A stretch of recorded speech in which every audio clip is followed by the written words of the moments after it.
ভারতের সাথে বাংলাদেশের ক্ষমতাচ্যুত সাবেক প্রধানমন্ত্রী শেখ হাসিনার ঘনিষ্ঠতা যে কতটা গভীর তা দেশটির কর্মকাণ্ডে খুব সহজেই অনুমান করা যায়। বাংলাদেশ থেকে বিতাড়িত হওয়ার পর ভারতই শেখ হাসিনাকে নিরাপদ আশ্রয় প্রদান করেছে। এছাড়া তাঁকে ফিরিয়ে দেওয়ার বিষয়েও সরাসরি কোনো পদক্ষেপ নেই দেশটির।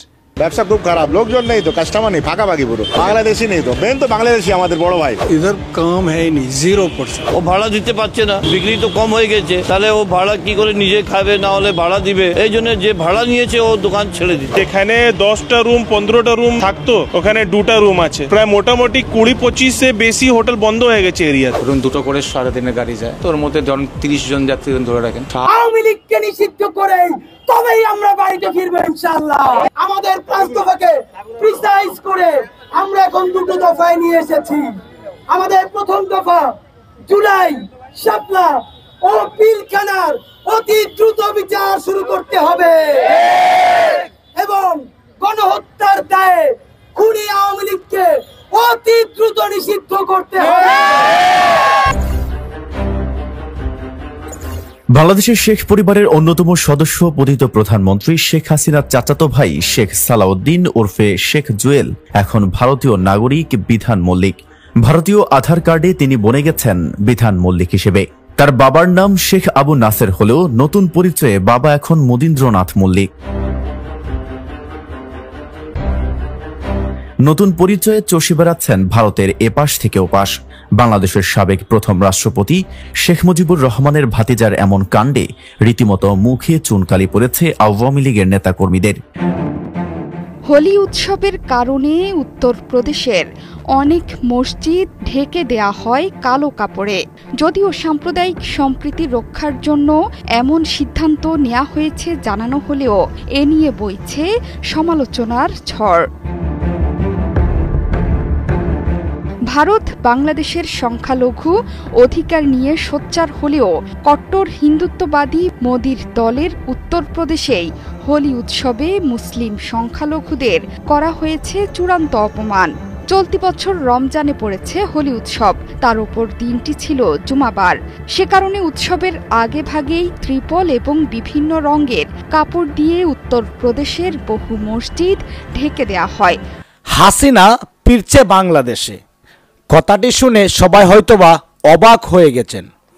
হাসিনার যে দালাল মিডিয়াগুলা ভারতে, সেই মিডিয়াগুলা প্রচার করছে বাংলাদেশে ফিরে আসতেছে মাফিয়া খুনি শেখ হাসিনা।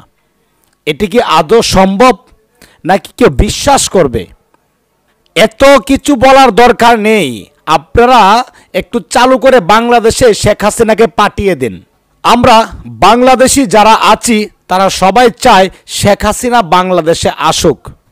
যে শেখ হাসিনার জন্য ভারতের সবকিছু বন্ধ হয়ে গেছে, ভারতের ব্যবসায়ীরা এখন বাদ পাচ্ছে না। তারা চাচ্ছে বাংলাদেশের ভিসা যেন চালু করে দেয়, আর ভিসা চালু করলে বাংলাদেশি পর্যটকেরা সে ভারতে গিয়ে ব্যবসায়ীরা আবার আগের মতো ব্যবসা করতে পারবে, তাদের সংসার চালাতে পারবে।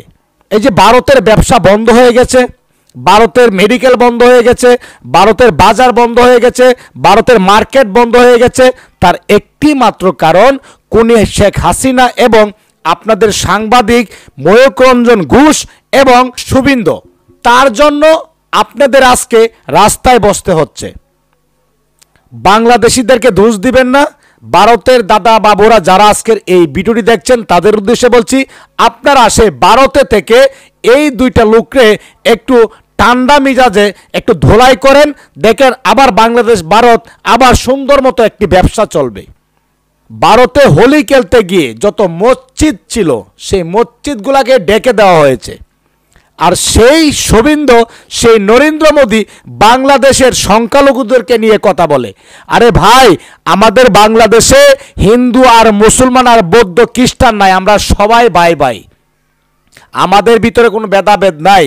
ভারতে যে সমস্ত কুলাঙ্গার নেতা আছেন তারা মুসলমানদের উপর যেভাবে অত্যাচার করেন, মুসলমানদের মসজিদ আছে সেগুলোকে যেভাবে আক্রমণ করেন, বাংলাদেশে এগুলো হয় না। বাংলাদেশে খবর নিয়ে দেখেন, এগুলো হয় না। শুধু তাই নয় দর্শক, এবার শেখ হাসিনার চাচাতো ভাই শেখ হাসিনার চাচাতো ভাই ভারতে সে বাংলাদেশের নাম বাদ দিয়ে সে হিন্দু শাস্ত্রের নাম রেখে এখন ভারতের নাগরিকও হয়েছেন। কেন হবেন না? কেন হবে না? কারণ সেই দেশে তো তার বোন গিয়েছে, আর সেই ভারতে তো তার দুলাভাইয়ের দেশ, আর দুলাভার দেশে শালাবাবুরা নিজের নাম পাল্টাবে না, এটা কি কোনোভাবে সম্ভব? 100% পাল্টাতে হবে। তো দর্শক, সব কিছু মিলিয়ে আজকের এই ভিডিওটি অত্যন্ত গুরুত্বপূর্ণ।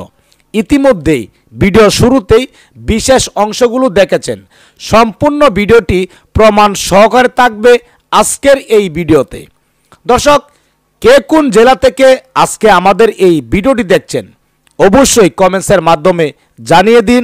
দয়া করে আজকের এই ভিডিওটি আপনার সোশ্যাল মিডিয়াতে শেয়ার করে দিন।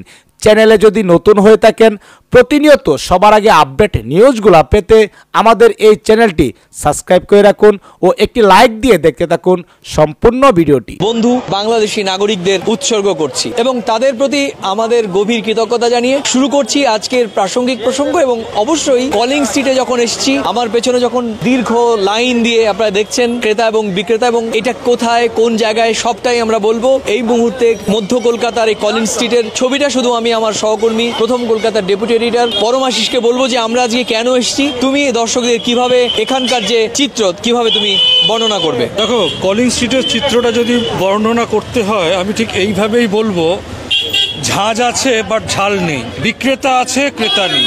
কথাটা কেন বলছি? এখন পবিত্র রমজান মাস চলছে। এই কলকাতা মহানগরীর অন্যতম যে প্রাণকেন্দ্র কলকাতার কলিং স্ট্রিট, মার্কিউ স্ট্রিট, সদর street, মির্জাগালি street, Dharmatala, new market, এখানকার সব ক্ষেত্রে আমি যে সময় দাঁড়িয়ে এখানে কথা বলছি সেটা হচ্ছে ভারতীয় সময় বিকেল 5:50 পবিত্র মুসলিম সম্প্রদায়ের মানুষের যে রমজান মাস চলছে তার কিন্তু নামাজ শুরু হবে এবং তারপরে কিন্তু ইফতার শুরু হবে। এখানে অনেক মুসলিম সম্প্রদায়ের ভাই তারা কিন্তু বিক্রেতা, তাদের খাদ্য সামগ্রীর পসরা সাজিয়ে তারা বসেছে। কিন্তু পসরা তো সাজিয়ে বসেছে, এখানে পসরার খাবারের মধ্যে স্যালাড রয়েছে, দামি কাঁচা লঙ্কা রয়েছে, মানে ঝাঁজ আছে ঝাল নেই। কেন কথাটা বললাম? প্রচুর মানুষ কিন্তু এখানে হতে পারতো, সেটা এখন হচ্ছে না, অর্থাৎ ক্রেতার অভাব। প্রত্যেকটা দোকানির কণ্ঠস্বরে কিন্তু একটা অবসাদের সুর। তারা যে ব্যবসা করত আর যার হোটেল ব্যবসা ছিল সেই হোটেল ব্যবসার ঝাপ নামিয়ে দিয়ে তারা এখন খাবারের পসরা নিয়ে বসেছে। তাদের মুখের থেকে সরাসরি জানা যাচ্ছে যে 200 টাকা 250 টাকা লাভ করতে পারলে কোনো ক্রমে পেট চলবে। ব্যবসা খুব খারাপ, লোকজন নেই তো, কাস্টমার নেই, ফাঁকাফাঁকি পুরো। বাংলাদেশি নেই তো, মেন তো বাংলাদেশি আমাদের বড় ভাই, ওরা তো আসছে না, একদম ব্যবসা শূন্য, বেচা কিনা নেই, লোকজন নেই, দেখেন না পুরো ফাঁকা, লোকজন একদম নেই, বাংলাদেশি ভাই আমাদের নেই, পুরো ফাঁকা। খুব করুণ অবস্থা। তাদের একটাই বক্তব্য আমাদের দেশের মাননীয় প্রধানমন্ত্রীর কাছে, তাদের বক্তব্য নাকি তারা তুলে ধরেছে, তারা জানিয়েছে ভিসা দেবে ইনশাল্লাহ। আমরা তো আপিল করেছি নরেন্দ্র মোদী প্রাইম মিনিস্টার আমাদের অনারেবল, ভিসাটা চালু করুক, একটু বিজনেস হয়। কোনো মেডিকেল ভিসাকে দিয়ে দিচ্ছে ভিসাটা, বিজনেস ভিসা দিয়ে দিচ্ছে, কিন্তু ট্যুরিস্ট ভিসা কেন দিচ্ছে না এটা কিছু জানতে। আরে লোক তো লোকই আছে তো। কিন্তু পর্যটকের ওপর নির্ভরশীল এই অঞ্চল সব ক্ষেত্রে, মানি এক্সচেঞ্জ, পরিবহন ব্যবসা, হোটেল, জামা কাপড়। আমরা একটা দেখলাম যে আজকে একটা পরিবহন ব্যবসার দোকান আর তারা একটা জামা কাপড়ের দোকানে পরিণত হয়েছে। পরিবহন ব্যবসা নতুন পরিচয়ে চষে বেড়াচ্ছেন ভারতের এপাশ থেকে ওপাশ। বাংলাদেশের সাবেক প্রথম রাষ্ট্রপতি শেখ মুজিবুর রহমানের ভাতিজার এমন কাণ্ডে রীতিমতো মুখে চুনকালি পড়েছে আওয়ামী লীগের নেতাকর্মীদের। রীতিমতো হাস্যরসে পরিণত হয়েছে এই আওয়ামী নেতা। তবে শুধু শেখ জুয়েলই নন, একাধিক সূত্র জানিয়েছে দেশের অন্যতম প্রভাবশালী শেখ পরিবারের অনেক সদস্যই বর্তমানে ভারতীয় আধার কার্ড গ্রহণ করেছেন। শেখ জুয়েলের ভারতীয় আধার কার্ডের একটি কপি ইতিমধ্যেই আমাদের হাতে এসে পৌঁছেছে। 2018 সালে খুলনা 2 সংসদীয় আসন থেকে প্রথম সংসদ সদস্য নির্বাচিত হন শেখ সালাউদ্দিন। 2024 সালেও তিনি আওয়ামী লীগের মনোনয়নে সংসদ সদস্য নির্বাচিত হন। কাগজপত্রে তিনি শেখ সালাউদ্দিন হলেও সর্বত্র তিনি শেখ জুয়েল নামেই বেশি পরিচিত। গত 5 আগস্ট গণ অভ্যুত্থানে হাসিনা সরকার পতনের পরপরই শেখ জুয়েল সহ শেখ পরিবারের প্রায় সবাই ভারতে আশ্রয় নেন। এর আগে শেখ পরিবারের অনেকেই 626 জনের মধ্যে ছিলেন সেনাবাহিনীর হেফাজতে। জীবনের নিরাপত্তা চেয়ে তারা বাংলাদেশ সেনাবাহিনীর কাছে আশ্রয় নিয়েছিলেন।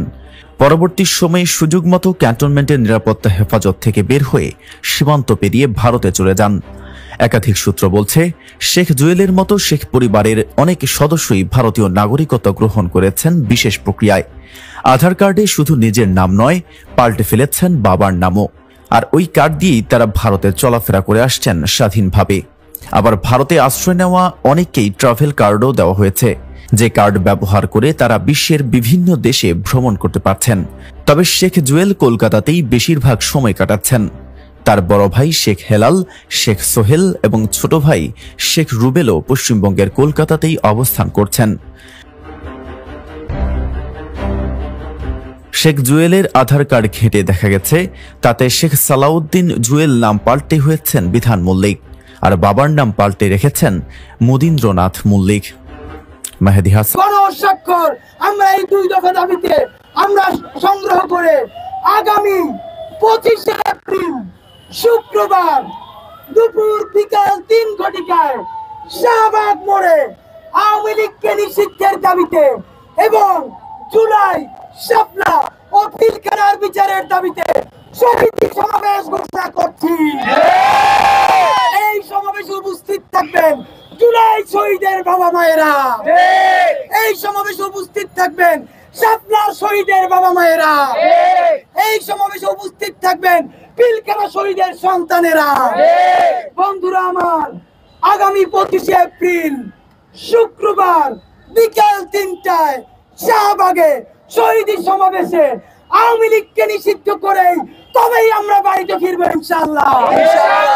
সেই পর্যন্ত ইনকিলাব মঞ্চ এই 4 দিনের লাগাতার কর্মসূচি এইখানে স্থগিত ঘোষণা করে এখন আমরা গণস্বাক্ষর কর্মসূচি এবং লিফলেট বিলি করবো সারা দেশে। সেই পর্যন্ত আপনারা আমাদের সাথে থাকবেন। দর্শক শ্রোতা ও আমার কলিজার ভাই ও বোনেরা, আপনারা সেই ভিডিও দেখতে পারলেন। সেই ভিডিওটি দেখার পর যদি আপনার মনে কোনো মন্তব্য থাকে অবশ্যই কমেন্টসের মাধ্যমে জানিয়ে দিন। দয়া করে আজকের এই ভিডিওটি আপনারা সোশ্যাল মিডিয়াতে শেয়ার করে দিন। সবাই ভালো থাকুন, সুস্থ থাকুন। দেখা হবে আবারও পরবর্তী নতুন একটি আপডেট নিউজ নিয়ে। আল্লাহ হাফেজ। বাংলাদেশ জিন্দাবাদ।